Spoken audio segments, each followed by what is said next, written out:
too much to hope that we can have some. Check the Ruth Coppinger. There may be sharing. I'm sharing time with Deputy Breed-Smith. Agreed. Agreed. I'd like to welcome people who are here for the debate, but actually there's hundreds of people outside in freezing cold temperatures listening to the debate, and they're part of the Strike for Repeal movement. Young people in this country are watching this issue like no other political issue. And this will be the biggest political, social issue in 2018 and for many, many years to come.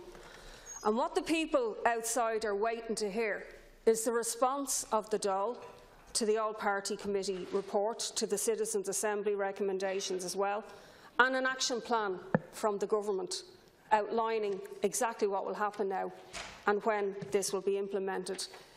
The nub of it is people want simple repeal referendum by late May, because that is the optimal time for the maximum participation of young people, and lest anybody be under any illusion, they're the people most affected by this decision. This Dáil is not made up of young people, obviously. It's made up of a very unrepresentative sample of society in many ways, and what they want is a referendum that will actually lead to change, to real abortion legislation. The very minimum that legislation must contain is a 12 weeks unrestricted access to abortion as a minimum. Now, if anybody thinks that repeal can be avoided, that we can put it off till the autumn, till next year, there will be a revolt among young people if that was even contemplated.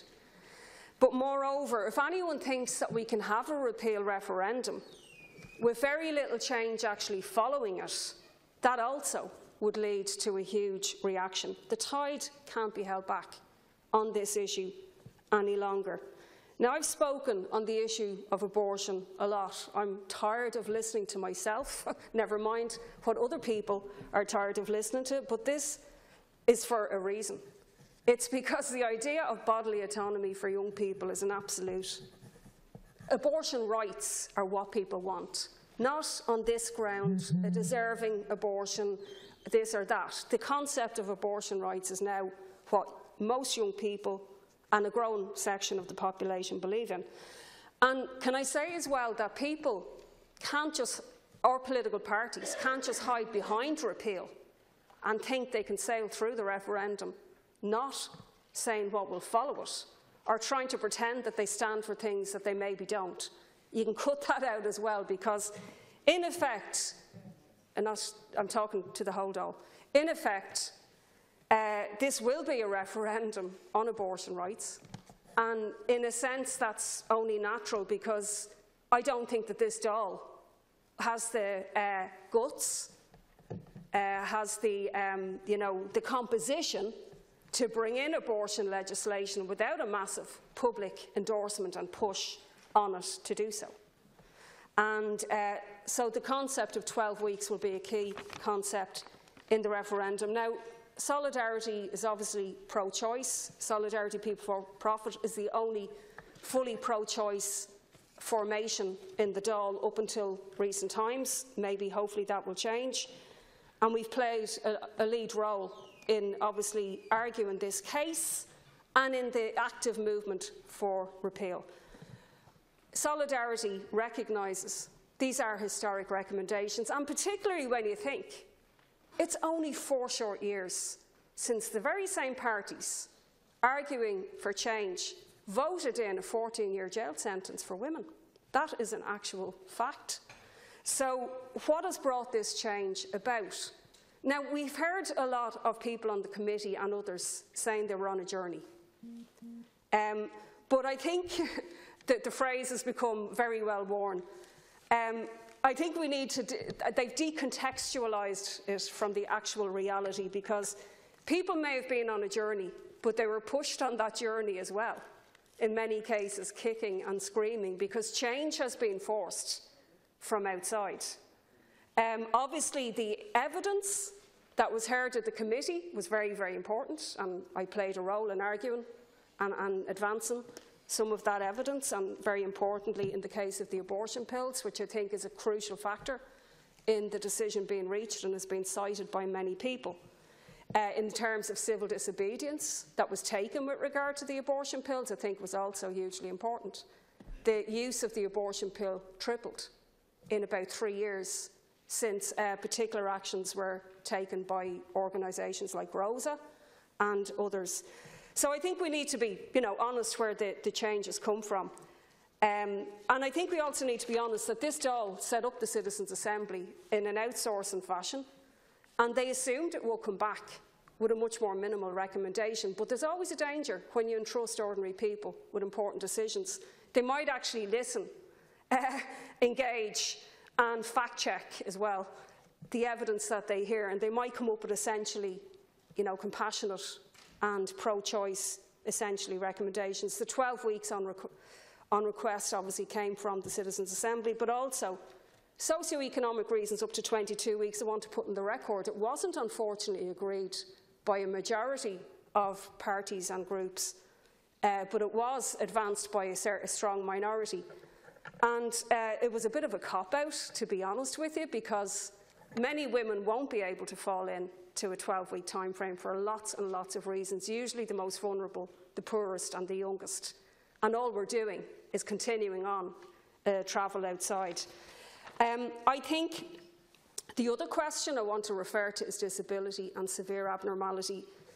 It's obviously quite clear that people who are anti-abortion are going to use very emotive arguments about disability, Down syndrome, etc. We've heard them already throughout this campaign.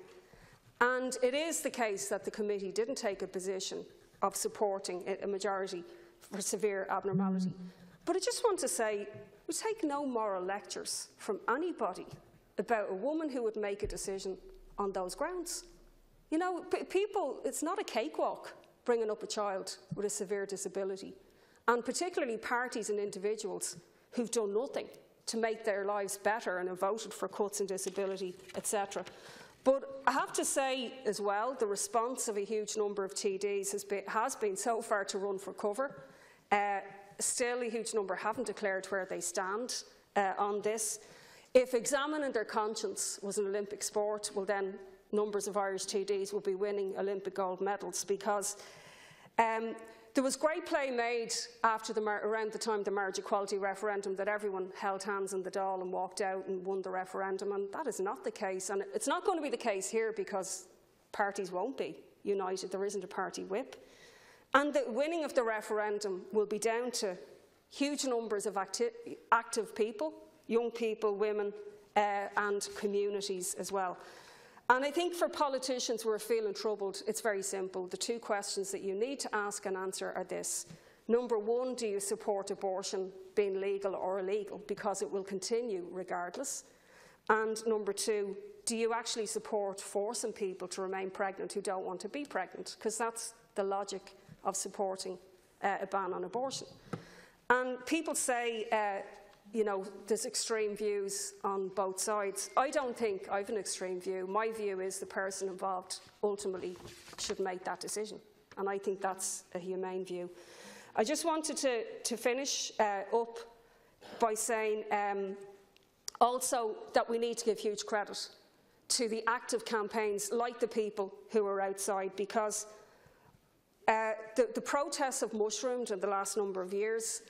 The repeal jumpers being worn, the people taking part in repeal protests, the strike for repeal, women who themselves defied the unjust ban by ordering the abortion pills online, events like the abortion pill train, bus, etc. that I mentioned.